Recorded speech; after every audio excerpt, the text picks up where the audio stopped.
नमस्कार। आज हम प्रश्नोत्तर करेंगे झारखंड बोर्ड क्लास 7 साइंस विज्ञान की बातें का। पाठ 4 चैप्टर 4 है अपशिष्ट जल कारण व निपटान। आइए प्रश्नोत्तर शुरू करते हैं। पहला प्रश्न है रिक्त स्थानों की पूर्ति कीजिए। पहला प्रश्न यहाँ पर हमने उत्तर लिख दिया हूँ कि पहला उत्तर है कि नालियाँ प्लास्टिक और कूड़े के द्वारा अवरुद्ध हो जाती हैं। तो यहाँ पर आंसर होगा प्लास्टिक और कूड़े। दूसरा उत्तर है घरों द्वारा निर्मुक्त किए जाने वाला अपशिष्ट जल वाहित मल कहलाता है। क्या आंसर होगा? वाहित मल। तीसरा उत्तर है वाहित मल में जीवाणु हैजा टाइफाइड रोग उत्पन्न करते हैं। तो तीसरा उत्तर क्या हुआ? हैजा टाइफाइड। चौथा उत्तर है अपशिष्ट जल उपचार के सह उत्पाद बायोगैस और स्लज हैं। तो चौथा का उत्तर होगा बायोगैस और स्लज। अब हम दूसरे प्रश्न की ओर आ गए हैं।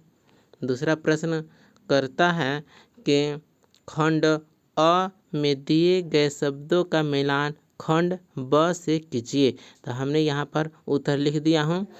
अकार्बनिक अशुद्धियाँ कौन कौन से हैं? तो नाइट्रेट धातुएं अकार्बनिक अधातुएं हैं।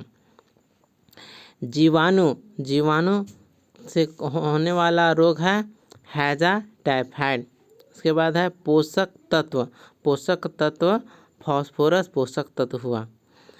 कार्बनिक अशुद्धियाँ कौन कौन से हुआ? तो मानव मल यूरिया यानी मूत्र, ये सभी कार्बनिक अशुद्धियाँ हैं। इसके बाद तीसरे प्रश्न की ओर आए हैं।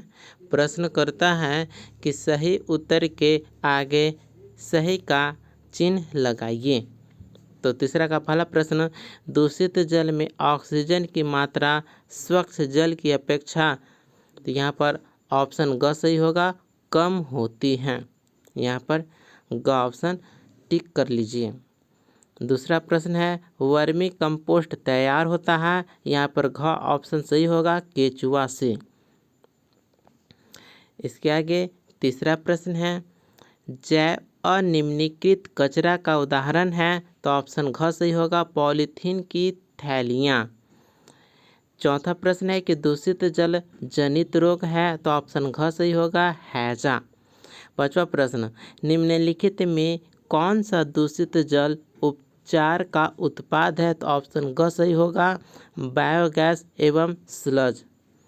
इसके बाद चौथा प्रश्न है निम्न में से कौन सी जल जनित बीमारी नहीं है? तो ऑप्शन ग सही होगा, छठा का ऑप्शन ग सही होगा, दगा। यह सो जल जनित रोग नहीं है, जबकि हैजा टाइफाइड पेचिस जल जनित रोग है। देखिए चौथा प्रश्न है कि जल जनित किन्हीं दो रोगों के नाम लिखिए। तो जल जनित किन्हीं दो रोगों के नाम है हैजा टाइफाइड। आप नोट कर लीजिए। देखिए पांचवा प्रश्न दूषित जल क्या है? यह कहाँ से निकलता है? तो आंसर होगा दूषित जल क्या है? तो ऐसा जल जिसमें हानिकारक रसायन, जीवाणु या विषैले तत्व हो उसे दूषित जल कहते हैं। अब अगला प्रश्न है कि यह कहाँ से निकलता है? तो दूषित जल यह जल घरों, उद्योगों, खेतों और नालियों से निकलता है। आप इसे नोट डाउन कर लीजिए। देखिए छठा प्रश्न जैव निम्नीकृत कचरे के 3 उदाहरण बताइए। तो छठे प्रश्न का उत्तर होगा फलों के छिलके, सब्जियों के अवशेष, भोजन के बचे हुए टुकड़े, ये सभी जैव निम्नीकृत कचरे हैं। देखिए 7वां प्रश्न है कि खुली नालियों के जाम होने का मुख्य कारण क्या है? तो खुली नालियों के जाम होने का मुख्य कारण क्या है?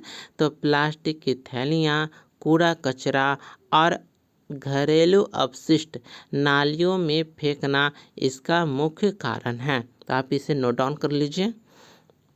देखिए 8वां प्रश्न है कि शहरों में नगर निगम का कार्य बंद हो जाने पर क्या होगा। तो जब शहरों में नगर निगम का कार्य बंद हो जाएगा तो क्या होगा। तो आंसर होगा कि यदि शहरों में नगर निगम का कार्य बंद हो जाए तो सफाई नहीं होगी, नालियाँ जाम होगी, बीमारियाँ फैलेगी और पर्यावरण प्रदूषित हो जाएगा। देखिए इसके आगे 9वां प्रश्न है कि अशुद्ध जल को साफ करने वाले 3 पदार्थों का नाम लिखिए। ठीक है, तो अशुद्ध जल को साफ करने वाले 3 पदार्थ का नाम कौन कौन सा होगा। तो वह है फिटकरी, क्लोरीन, ब्लीचिंग पाउडर। इन सभी पदार्थों से जल का अशुद्धिकरण साफ हो जाता है। अब हम 10वें प्रश्न की ओर आ गए हैं। प्रश्न है कि वर्षा के दिनों में आप पेयजल कहाँ से प्राप्त करते हैं तथा उसे कैसे शुद्ध करते हैं। तो उत्तर होगा वर्षा जल को टंकी या बर्तन में एकत्र किया जाता है। इसे उबालकर या छानकर पीने योग्य बनाया जाता है। इसके आगे 11वां प्रश्न है कि जल के दूषित होने में कौन से कारक जिम्मेवार हैं। तो 11वें प्रश्न का उत्तर होगा कि जल के दूषित होने में निम्न कारक जिम्मेदार हैं। तो कौन कौन सा। तो घरेलू अपशिष्ट, उद्योगों से निकलने वाला रसायन, खेतों में उपयोग किए गए कीटनाशक और उर्वरक। देखिए 12वां प्रश्न है कि आप अपने घर तथा विद्यालय से निकलने वाले वाहित मल का निपटान का उपयोग किस तरह से करेंगे।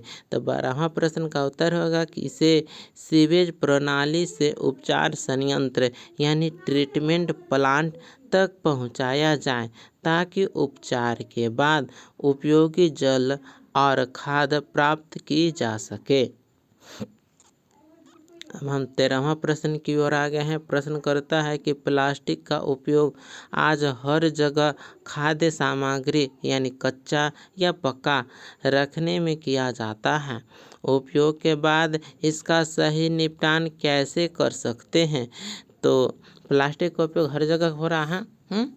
तो इसका उपयोग के बाद इसका निपटान हम करेंगे प्लास्टिक को पुनः चक्रण यानी रिसाइकल करने के लिए अलग करके संग्रहित करना चाहिए या कूड़े में अलग बैग में डालना चाहिए। इससे क्या होगा कि इसके उपयोग के बाद इसका सही निपटान किया जा सके। देखिए अगला प्रश्न संख्या 14 है। वाहित मल का सही निपटान क्यों आवश्यक है। तो वाहित मल का सही निपटान निम्न कारण से आवश्यक है। इससे जल स्रोत दूषित नहीं होते, रोग नहीं फैलते और पर्यावरण सुरक्षित रहता है। अब हम 15वां प्रश्न की ओर आ गए हैं। प्रश्न है कि कीटनाशकों तथा उर्वरकों के बेतहाशा उपयोग से जल दूषित कैसे हो रहा है। तो 15वें प्रश्न का उत्तर होगा कि वर्षा के साथ ये रसायन नदियों और तालाबों में बह जाते हैं जिससे जल में विषैले तत्व बढ़ जाते हैं। इसके कारण क्या होता है कि कीटनाशकों तथा उर्वरकों के बेतहाशा उपयोग से जल दूषित हो रहा है। इस चैप्टर का अंतिम प्रश्न है जैविक खाद किस तरह रासायनिक खाद से बेहतर है। तो 16वें प्रश्न का उत्तर होगा जैविक खाद मिट्टी की उर्वरता बनाए रखती है, पर्यावरण के लिए सुरक्षित होती है और फसलों में कोई हानिकारक तत्व नहीं छोड़ती, जबकि रासायनिक खादें मिट्टी को नुकसान पहुंचाती हैं। इस प्रकार से यह चौथा चैप्टर अपशिष्ट जल कारण व निपटान का यह वीडियो यहीं पर कंप्लीट होता है। मिलते हैं अगले वीडियो में, तब तक के लिए धन्यवाद।